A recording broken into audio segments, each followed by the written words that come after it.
Jain class में आप लोग अच्छे होंगे।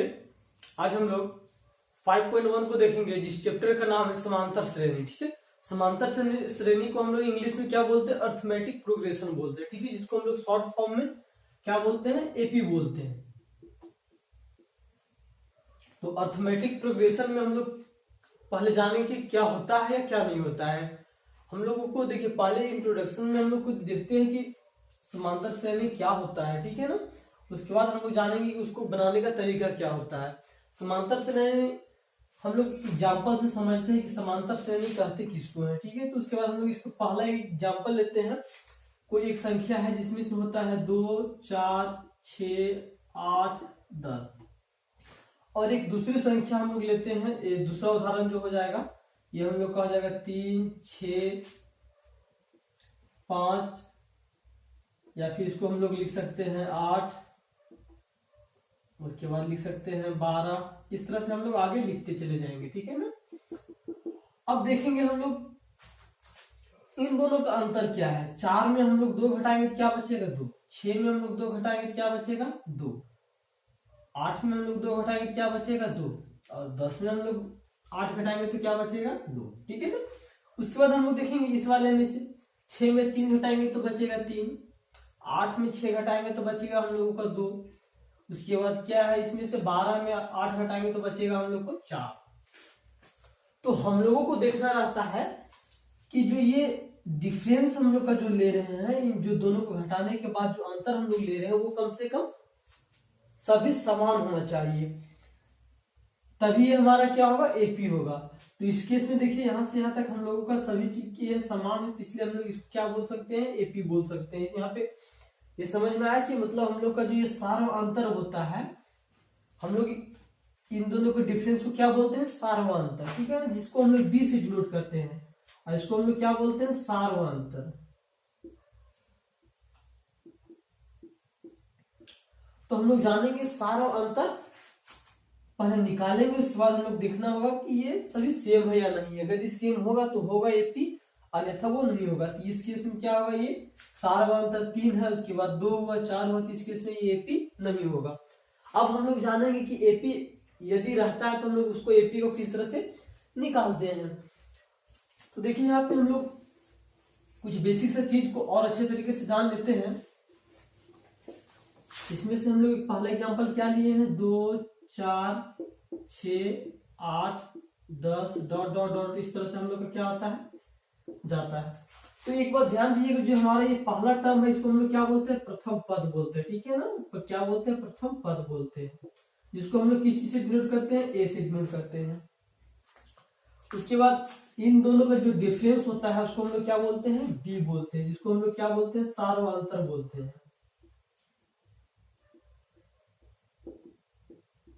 ओके, उसके बाद देखिए, यहाँ पे ये जो है ये हमारा प्रथम पद हो गया, इसको हम लोग A1 बोलेंगे। ये हमारा द्वितीय पद हो गया, इसको हम लोग A2 बोलेंगे। ये हमारा तृतीय पद हो गया, इसको हम लोग A3 बोलेंगे। ये हमारा चतुर्थ पद हो गया, इसको हम लोग A4 बोलेंगे। ये इसको हम लोग A5 बोलेंगे। इस तरह से हम लोग A6, A7, A8, A9 तक हम लोग जा सकते हैं। अब हम लोग देखिए, जो D है, D निकालने के लिए हम लोग क्या करते हैं? तो हम लोग A2 से A1 में घटाते हैं। क्या करते हैं? A2 से A1 में घटाते हैं। A3 से A2 में घटाते हैं। A4 से A3 में घटाते हैं। क्या है यहाँ पे? A4 से हम लोग A3 में घटाएंगे। ओके, मतलब हम लोग क्या करेंगे? एक ज्यादा वाले से हम लोग कम वाले में घटाते हैं। और यदि हम लोग का सारा डिफरेंस सेम है तो हम लोग क्या करते हैं? उसको हम लोग एपी मानते हैं, उसके आगे का प्रोसेस चालू करते हैं। यहाँ पे हम लोग को देखते हैं, यहाँ पे A1 हमारा क्या होगा? ध्यान से देखिए, A1 हमारा होगा 2, A2 हमारा होगा 4, A3 हमारा होगा 6। ठीक है ना, यहाँ पे कोई दिक्कत नहीं है आप लोगों को। तो इसके बाद हम लोग क्या करेंगे? यहाँ पे पहले डी देखेंगे। तो डी बराबर हम लोग क्या लिखते हैं? A2 minus A1। तो A2 क्या है हमारा? देखिए, A2 हमारा हो गया 4 और A1 हमारा क्या हो गया? 2। मतलब ये 2 हम लोग का क्या है? डिफरेंस आया। ओके, अब हम लोग देखिए कहां तक यहाँ पे लिखे? A5 तक। यदि हम लोग को A6 निकालना होगा तो हम लोग क्या करेंगे? तो इसके लिए एक फॉर्मूला होता है। क्या फॉर्मूला होता है यहाँ पे? AN बराबर क्या होता है? A plus N minus 1 into D होता है। ओके, जहां पे इसको हम लोग अंतिम पद बोलते हैं। क्या बोलते हैं इसको? अंतिम पद। इसको अंतिम पद भी बोलते हैं। ये हमारा क्या होता है, प्रथम पद होता है। क्या होता है, ये प्रथम पद होता है। एन तो पता है ना, कितने नंबर तक बोलेगा। यहाँ पे A6 निकालेंगे, यहाँ क्या लिखेंगे, A6 लिखेंगे एन के स्थान पे, ठीक है। यहाँ पे A5 निकाले ना, तो यहाँ पे एन के स्थान पे क्या लिखेंगे, यहाँ पे 5 लिखेंगे। तो मतलब ये क्या हो गया, एन टोटल नंबर हो जाएगा। डी तो पता है, ये हम लोग का सार्वधातुक, इसको हम लोग कॉमन डिफरेंस के नाम से भी जानते हैं, जिसको हम लोग ये सार्वधातुक बोलते हैं, ठीक है ना। अब हम लोग जानते हैं कि इस फॉर्मूले से हम लोग निकालते हैं किस तरह से है।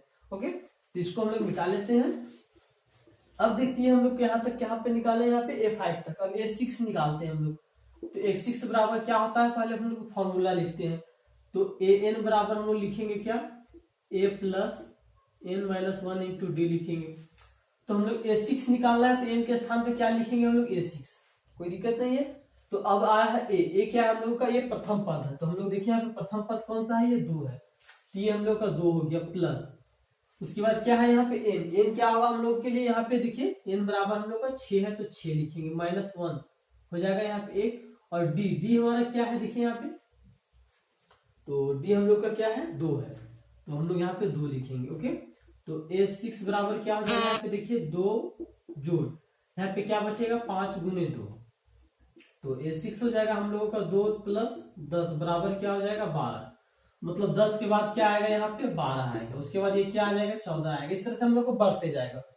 ओके, तो हम लोग क्या करेंगे यहाँ पे, अब ये तो हम लोग को समझ में आ गया किस तरह से निकालते हैं। अब यहाँ पे थोड़ा सा शॉर्ट ट्रिक हम लोग समझते हैं, क्योंकि हम लोग एग्जाम में क्या पूछता है, ऑब्जेक्टिव में पूछता है, ठीक है ना। तो देखिए यहाँ पे क्या किए हम लोग, A5 है ना, A6 निकालते हैं। तो A6 बराबर क्या करते हैं, A प्लस n के स्थान पे क्या है, तो हम लोग का n के स्थान पे 6 है, माइनस 1। डी का मान पता हम लोग का नहीं है, मान के चलिए हम लोग को पता नहीं है, तो हम लोग क्या निकालेंगे, यहाँ पे A6 है, तो ये हो जाएगा A प्लस, ये इसमें जाएगा क्या होगा, 5D। तो यहाँ से एक नया फॉर्मूला निकला है। ओके, क्या निकला है कि यदि A6 पूछेगा तो हम लोग क्या लिखेंगे, A6 पूछेगा तो हम लोग लिखेंगे A प्लस 5D, जहां पे हम लोग को एक मान पता होना चाहिए, D का और A का मान, मतलब प्रथम पद और जो कॉमन डिफरेंस वो पता होना चाहिए, तब हम लोग क्या कर सकते हैं, इसको तभी निकाल पाएंगे A6 का मान। इस तरह से हम लोग A7 के मान निकालेंगे, क्या होगा, A प्लस, यहाँ पे 1 कम हो जाएगा। ओके, इस तरह से हम लोग क्या कर सकते हैं, इसको निकाल सकते हैं। अब यहीं से एक और नया फॉर्मूला हम लोग देखते हैं। यहाँ पे क्या है, यदि हम लोग को यहाँ पे देखिए A7 निकालना है ना, तो हम लोग क्या करेंगे यहाँ पे, तो चलिए यहीं से निकालते हैं हम लोग। A6 निकालना रहेगा, दूसरा फॉर्मूला हम लोग क्या निकाल सकते हैं यहाँ पे, ये हम लोग का क्या हो जाएगा, देखिए यहाँ पे, यदि यहाँ पे हम लोग का क्या है, A6 है, तो ये हम लोग लिख सकते हैं क्या यहाँ पे, तो A5 प्लस D। समझ में आ गया, मतलब क्या हम लोग किए, यदि ये A6 पूछेगा तो हम लोग क्या लिख सकते हैं, A5 प्लस D। यदि पूछेगा A7 तो हम लोग क्या लिख सकते हैं, A6 प्लस D। यदि पूछेगा A8 तो क्या हम लोग लिख सकते हैं, A7 प्लस D। मतलब देखिए क्या है यहाँ पे, यदि हम लोग को A7 का मान पता है, तो यदि हम लोग का A8 का मान पूछ रहा है, तो हम लोग को यहाँ पे कॉमन डिफरेंस पता होना चाहिए, मतलब जो D का मान है सार्वधातुक वो पता होना चाहिए। तो यहाँ से हम लोग क्या कर सकते हैं, A7 का मान डायरेक्ट बैठाएंगे और D का तो वहां से हम लोग निकाल सकते हैं, जैसे अभी हम लोग लिए थे 8 वाले में।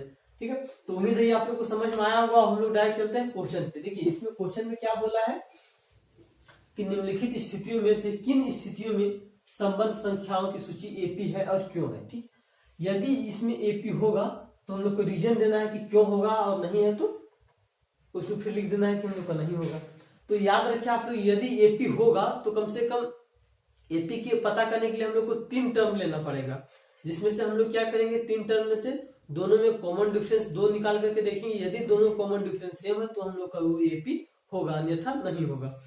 तो यहाँ पे क्या बोला, प्रत्येक किलोमीटर के बाद का टैक्सी का किराया, जबकि प्रथम किलोमीटर के लिए किराया 15 रुपया है और प्रत्येक अतिरिक्त किलोमीटर के लिए किराया 8 रुपया है। देखिए यदि हम लोग एक यहाँ पे सड़क है और यहाँ पे यदि हम लोग चलते हैं तो यहाँ पे 1 किलोमीटर का क्या है, डिफरेंस है। ये समझ में आ गया, यहाँ से यहाँ क्या है, 1 किलोमीटर है। तो बोला है प्रथम किलोमीटर का किराया जो है सो हम लोग का 15 रुपया है, उसके बाद द्वितीय किलोमीटर का 8 रुपया, फिर से देंगे तो 8 रुपया, फिर से देंगे दूसरे 8 रुपया। इस तरह से हम लोग क्या करते जाएंगे, 8 रुपया बढ़ाते जाएंगे। मतलब यहाँ पे क्या है, पहले रुपया हम लोग क्या दिए, 15 रुपया दिए हैं। उसके बाद इसमें से हम लोग क्या करेंगे, 15 जोड़ देंगे, उसके बाद इसमें से जोड़ते जाएंगे, इस तरह से हम लोग क्या करते जाएंगे, देते जाएंगे। ठीक है, मतलब समझने का देखिए क्या है यहाँ पे कि पहला किलोमीटर चले तो हम लोग को 15 रुपये देना है, दूसरा किलोमीटर चले तो 15 रुपये प्लस 8 रुपया हम लोग को क्या करना पड़ेगा, देना पड़ेगा। तो हम लोग का हो जाएगा 23 रुपया। समझ में आ गया? इस तरह से हम लोग क्या करेंगे, उसके बाद 8 रुपया देंगे तो हम लोग का क्या हो जाएगा, 31 रुपया हो जाएगा। ओके, तो इस तरह से हम लोग इसको क्या करेंगे, बनाते हैं। तो चलिए हल करते हैं। तो लिखते हैं प्रथम किलोमीटर का किराया, कोई दिक्कत नहीं है। तो प्रथम किलोमीटर का किराया हम लोग उसको A1 मानते हैं। चलिए इसको हम लोग पहले लिख लेते हैं। ठीक है, प्रथम किलोमीटर का किराया क्या है हम लोग का, दिया हुआ है 15 रुपया दिया हुआ है। द्वितीय किलोमीटर का किराया, तो देखिए द्वितीय किलोमीटर का किराया क्या होगा, यहाँ पे हो जाएगा 15 प्लस 8 रुपया, मतलब हम लोग का क्या हो जाएगा, यहाँ पे 23 रुपया हो जाएगा। इसी तरह से हम लोग करेंगे तृतीय किलोमीटर का किराया।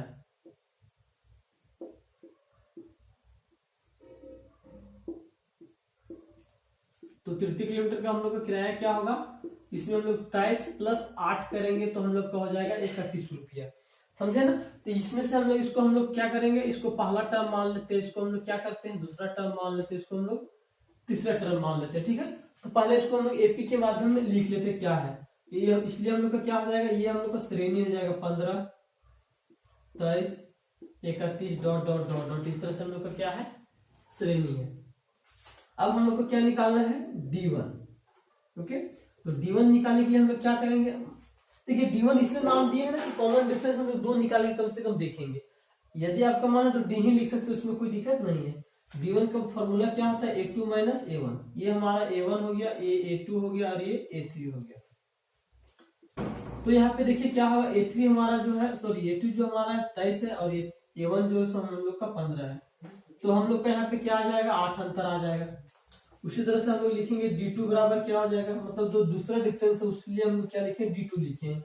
तो D2 बराबर क्या होगा, ये हम लोग A3 माइनस A2।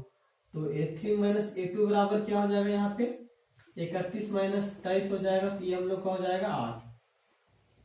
तो यहाँ पे ध्यान से देखिए हम लोग का दोनों का डिफरेंस सेम आया है ना, मतलब अंतर जो है सार में अंतर वो क्या आया है, सेम आया है, डी का मान सेम आया है। तो हम लोग लिखेंगे चूंकि सार अंतर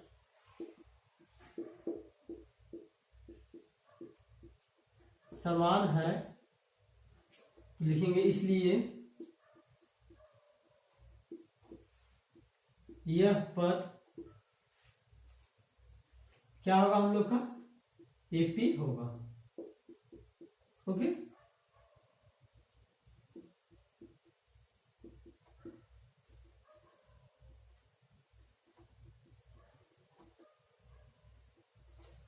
तो ये जो हम लोग का पद है वो क्या हो जाएगा, एपी होगा। तो यहाँ पे समझ में आ गया एपी क्यों होगा। तो अब हम लोग देखते हैं दूसरा नंबर क्वेश्चन को। इसमें दिया हुआ एक बेलन में उपस्थिति हवा की मात्रा, जबकि वायु निकालने वाला पंप प्रत्येक बार बेलन की शेष हवा का 1/4 भाग बाहर निकाल देता है। मतलब बोला है यदि एक से सिलेंडर है, एक कहीं पे एक हम लोग पंप को लगा देते हैं। चलिए यहाँ पे हम लोग पंप लगा दिए। ओके, अब बोला है कि इसमें जितना भी हवा है हम लोग, चलिए मान लेते हैं 1 यूनिट हवा होगा। इसमें कितना यूनिट मान लेते हैं, 1 यूनिट मान लेते हैं, 1 इकाई। क्या बोलते हैं इसको हम लोग, इकाई बोलते हैं। ठीक है, तो चलिए इसको बनाते हैं और समझते हैं हम लोग कैसे है, क्या होता है। इसमें हम लोग क्या किया, पहले तो हम लोग मानेंगे, माना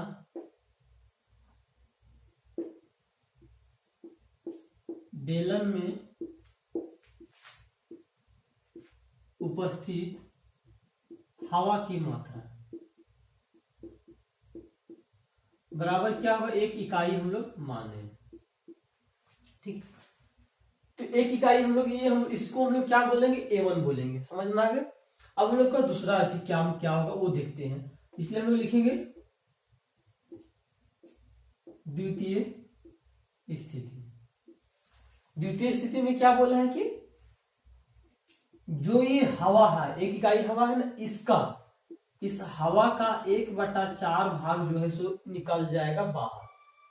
तो मतलब ये क्या करेगा, निकाल देगा, ठीक है। मतलब जो हवा है उसका 1/4 भाग, तो ये हवा हम लोग का इतना है, तो इसका 1/4 भाग क्या होगा, देखिए यहाँ पे 1 - 1/4 होगा ना। तो इसको हम लोग क्या कर सकते हैं, यहाँ पे एलसीएम लेंगे तो यहाँ हो जाएगा 4 - 1। तो इन दोनों को हम लोग सॉल्व करने के बाद क्या होगा, 3/4। ये हमारा क्या हो जाएगा, ये हमारा हो जाएगा A2, ठीक है ना। ये हमारा क्या हो जाएगा, A1। अब देखिए हम लोग का अगला क्या है, तो लिखेंगे तृतीय स्थिति के अनुसार। तृतीय स्थिति में क्या है कि जो हवा हम लोगों का बचा हुआ है, इसका जो है सो हम लोगों का 1/4 भाग फिर से क्या होगा, बाहर निकलेगा। तो इसमें हम लोग का हो जाएगा 3/4 - 3/16। एलसीएम लेने के बाद क्या होगा, यहाँ पे 16, यहाँ पे हो जाएगा क्या हम लोग का 12 - 3, मतलब ये आ जाएगा हम लोग का 9/16, जो कि ये हम लोग का हो जाएगा A3। तो हम लोग क्या लिखेंगे यहाँ पे, इसलिए हम लोग लिखेंगे श्रेणी। श्रेणी बराबर क्या हो जाएगा, यहाँ पे देखिए 1 हो गया, और ये हो जाएगा हम लोग का 3/4, और ये 9 क्या हो जाएगा 16। इस तरह से और आगे जो भी होगा वो चलेगा, ठीक है। तो अब हम लोग देखेंगे इसको आगे कि ये किस तरह से बनेगा, ठीक है ना। तो देखिए अब हम लोग क्या करेंगे, यहाँ पे ध्यान दीजिएगा, यहाँ पे हम लोग को ये A1 है, और ये हमारा A2 हुआ, और ये A3 हुआ। तो हम लोग D बराबर क्या निकालते हैं, यानी कि D हम लोग का क्या है, ये सारवांत है, ओके। तो इसलिए हम लोग चलिए D1 निकालते हैं। इसमें क्या हो जाएगा, A2 - A1। तो A2 हम लोग का क्या है, यहाँ पे देखिए 3/4 - 1 है, और यहाँ पे एलसीएम लेंगे तो यहाँ हो जाएगा 4, ये 3 माइनस क्या हो जाएगा 4, मतलब ये हो जाएगा हम लोग का 1/4। अब निकालेंगे हम लोग D2, तो D2 क्या हो जाएगा यहाँ पे A3 - A2। तो यहाँ पे हो जाएगा A3 का मान क्या है, देखिए यहाँ पे A3 का मान है 9/16 - 3/4। यहाँ से एलसीएम लीजिए हम लोग, क्या होगा यहाँ पे 16, तो ये हो जाएगा 9 माइनस यहाँ हो जाएगा 4 × 12। यहाँ पे घटाने के बाद क्या होगा हम लोगों का -3/16। अब देखिए दोनों ये सेम आया है क्या, ये सॉरी ये नहीं, ये पहला हो गया और ये हम लोग का दूसरा हो गया, ये दोनों सेम है क्या, नहीं ना। तो इसलिए लिखेंगे हम लोग चूंकि सार्व अंतर समान नहीं है, इसलिए यह एपी श्रेणी नहीं होगा। ओके, यदि एपी नहीं होगा तो पता चलेगा कि एपी क्यों नहीं होगा। तो आज की क्लास यहीं पे हम लोग समाप्त करते हैं, और यदि आप लोग को वीडियो अच्छा लगता है तो एक लाइक जरूर करें, और हमारे चैनल पर नए हैं तो सब्सक्राइब करें, और जितना ज्यादा से ज्यादा हो सके आप लोग शेयर करें अपने दोस्तों के साथ। तो आज की क्लास यहीं पे हम लोग समाप्त करते हैं, मिलेंगे अब अगले वीडियो में, तब तक के लिए जय हिंद।